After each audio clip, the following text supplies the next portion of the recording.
If you want to learn what's the number one lead source you should be using to get listings right now in this market, 2022, check out this video because we're going to go in depth on what that lead source is, why it's so valuable, and how to use it effectively. Let's jump into it. All right, folks, recently I did an experiment. I did a survey. I surveyed two very large Facebook groups with over 200,000 real estate agents. And I asked them a really simple question. I asked, where did you get your last listing from? And I got hundreds upon hundreds of responses. And here are the results. The number one source people are using to get listings in this market right now, 2022, is one single source, and that is database. Your database. That should be the foundation of your business, and surprise, surprise, it continues to be the foundation of people's businesses and the number one way people are getting listings right now. And if you don't have a database and aren't using it effectively, you're leaving money on the table. What do we define as database? There was a lot of different responses to that survey. They called them past clients, friends, family, co-workers, people they knew growing up, people from school. All of those folks comprise a really important group of people that I like to call your Met database. They are people that if you message them, call them up, message them on social, text them, they would know who you are. They are a really important group of people because there's some few things that sets them apart from everyone else in the world. They know you. They know who you are. And all the data indicates that they are the people that are most likely to work with you.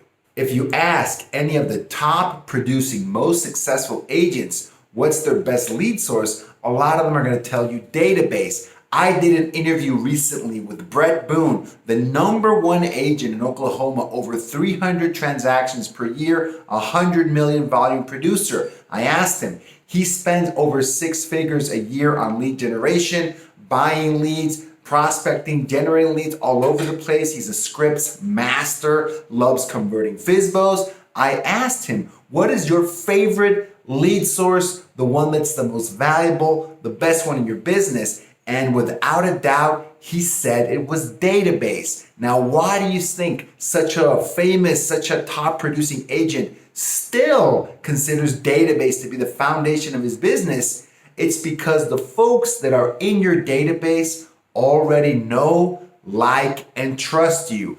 You are rarely going to find a lead coming from your database that can convert at that level compared to any other lead source. I'm going to give you a quick example.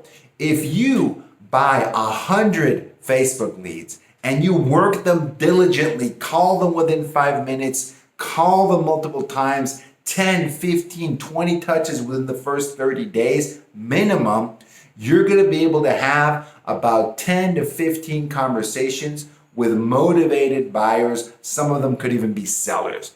10 to 15 conversations. You're going to get maybe 3 to 4 legitimate clients from that, right? Potentially.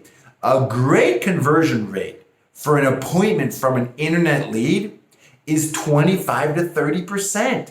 25 to 30% of those people that you meet with are going to end up becoming your clients. When I was doing real estate, the first 3 years I was in real estate, I only ever did Sphere and database, right?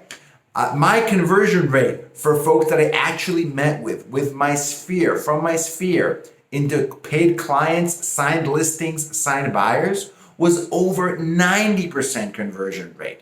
Compare the two. Unmet lead from the internet, the top performers are going to convert those at a 30% rate. Database lead, database appointment, converting at over 3 times that rate.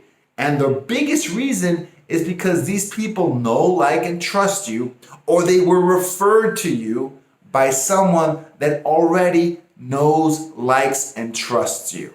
Now, I know what some of you are already saying. whoa, whoa, whoa. I mean, I don't want to work database. I don't want to mix my family with this. I don't want to talk to my friends about real estate, about my business. I don't want to come off as a salesy person, etc., etc., etc. There's so many reasons not to make a database, not to call it, not to message it, not to really work it. You can always come up with a reason to not do it. But I'm going to give you a few reasons that you should do it, that it can be a great idea. I'm going to tell you my personal story. My first 3 years in real estate, I only worked my database. I was able to take a list of 200 people, that was my first database, 200 people, and generate 25 to 30 transactions every year for those first 3 years. It was like clockwork. I did it, but it was not easy for me to do.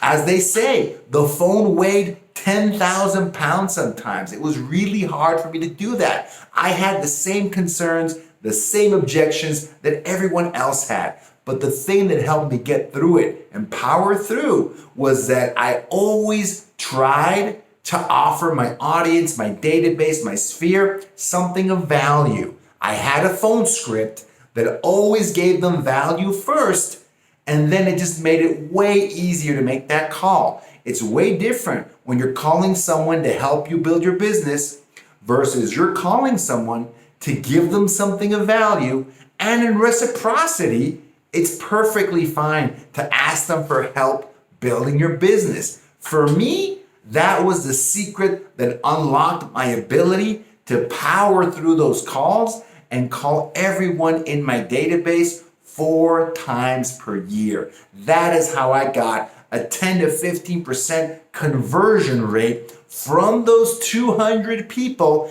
every single year.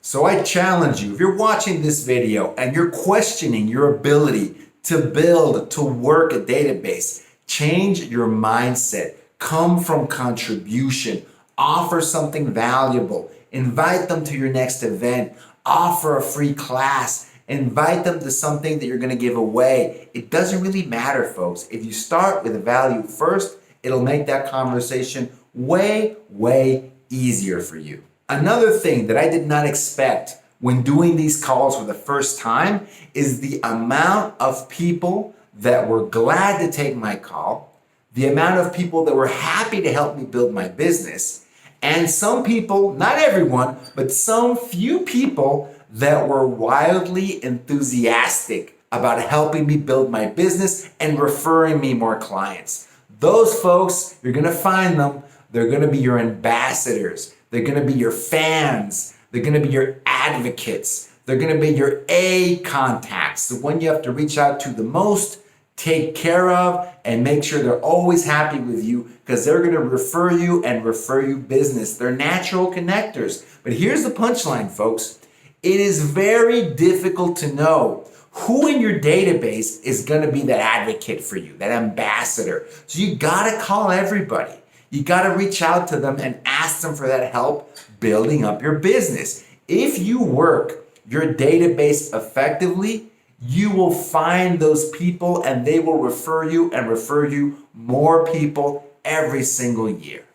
Another objection that I hear very often is some folks say, I cannot call my database. I haven't talked to some of those people in years. I haven't talked to my own past clients since we closed on that property. I can't make the call. It's too embarrassing. Again, you're doing it wrong. It's the wrong mindset to have. Check in with them.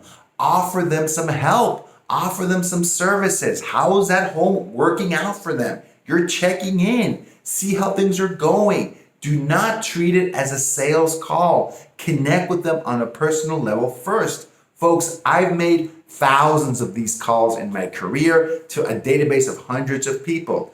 Not one time did I get an objection stating, why hadn't you reached out to me in the past? I felt so offended by getting this call. That's not real. You have to recognize that objection from you is based in fear. It's a fear-based objection. And most fear-based objections are not rational. They're not rooted in reality. They typically do not happen. But even if it does happen, you can always state, When if someone comes out and tells you, why didn't you call me in the past? Tell them, you know what? I did not do my job by checking in and keeping in touch with you, but I've got a purpose this year. I'm going to make that happen, and I'm going to call you and check in regularly. People love it when you own up to something you haven't done and you have a plan to get better. Just handle that objection. But I'm telling you, it probably will never happen. So do not let it block you from working and creating and thriving with your database. All right, folks, if you're convinced, if you're thinking about creating and working a database finally for the first time even, check out my other video, 3 Steps to Database Domination, to get detailed steps on building, working, and growing your database. Check out the link below. If you found this video valuable, please crush that subscribe button. We release a new video with jam-packed information, lots of value every single week.